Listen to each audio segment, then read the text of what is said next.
And we are here with the coach of the Old Dominion Monarchs, Coach Blaine Taylor. Coach, how are you today? I'm doing good. How are you guys doing? Oh, I can't complain. It's we got some interesting, fun basketball coming up this week, and I'm excited. And you know and your team starting off 5-3. What's your thoughts on the early season so far? Well, it's interesting. We've been up to the Northeast numerous times. We played a strong schedule. We've got a team that has gone through a lot of growing pains. We've had a number of kids that I've got a couple of kids that are still on the shelf till the semester. I've got a kid that missed the first 3 with a suspension. Then I've got a very fine player that was been injured. So we're still piecing it together, but we're respectively 5-3.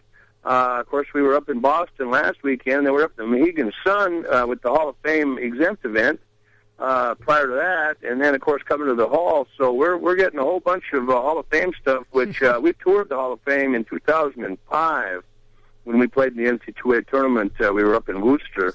And the kids really enjoyed it. So we're honored to be there, and we know we have a very good opponent in Fairfield.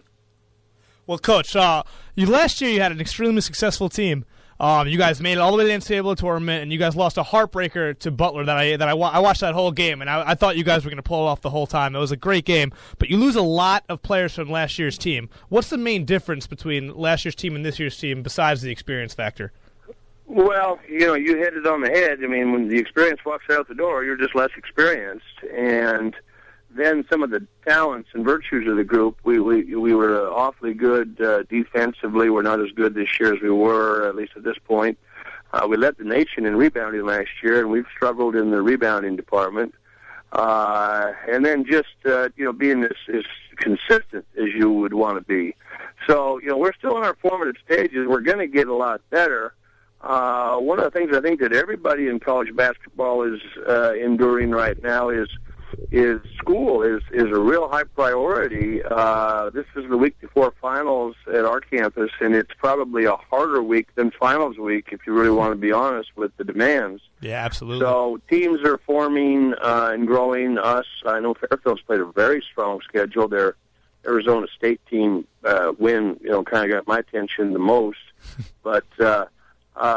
Anyway, you got to enjoy college basketball. The thing about college basketball is different than football. In football, they count losses, and it's almost like your season's ruined if you lose a few games. But in basketball, you just count wins.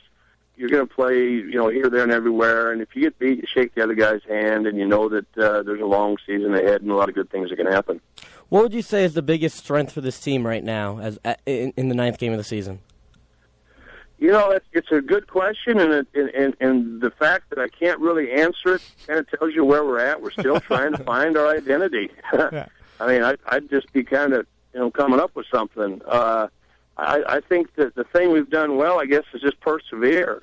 We've just gone from day to day to game, and just kept working at it. And sometimes that's led us to be fortunate enough to be successful and get a win.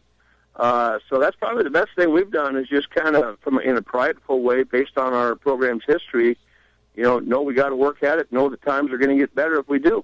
And you guys have also had quite a challenging schedule. I mean, you guys really played Kentucky up in Mohegan Sun. You played them really close. They never were able to really pull away from you guys, and it resulted in a 10-point loss. But then the next day you go and lose. I don't know if it was the next day, but the next game you go and lose in overtime to a Vermont team that many would probably think you guys are better than.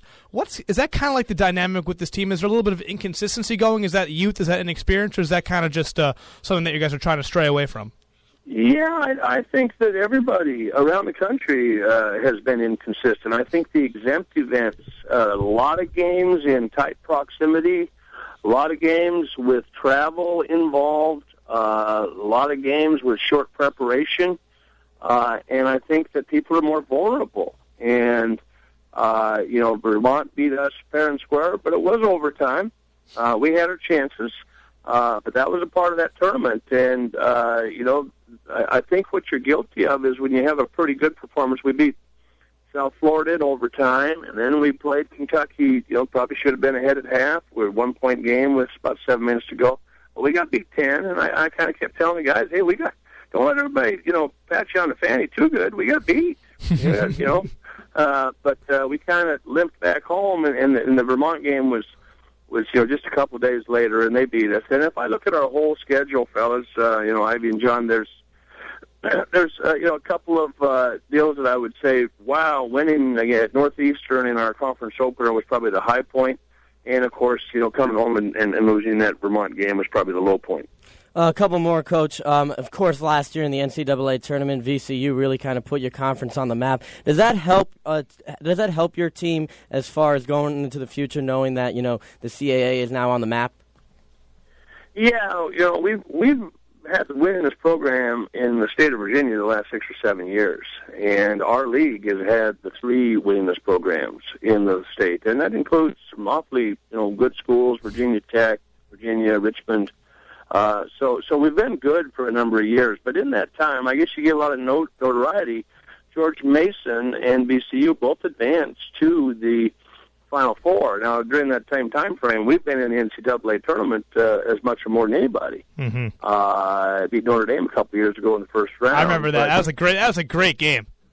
Yeah, we've been involved in some dandies. The one against Butler last year. But I think what is interesting to me about our league, and everybody wants to look at your league and analyze it, is in the 2 cases of teams advancing to the Final Four, in neither case did that team win our regular season championship, or did they win our tournament. Both times they were fortunate to get an at-large berth, and they ended up going to the Final Four. So that kind of speaks to a little more depth in our league race, which is kind of fun for the fans, to tell you the truth. A lot of people can beat a lot of people, and that's the winners are the kids and the fans that get to participate firsthand.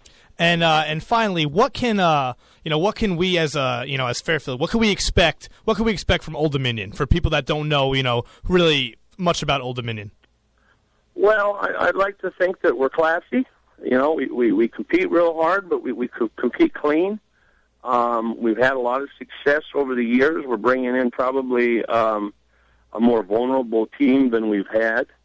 I think that we've been in a lot of good games. We've been in 2 overtime games this year.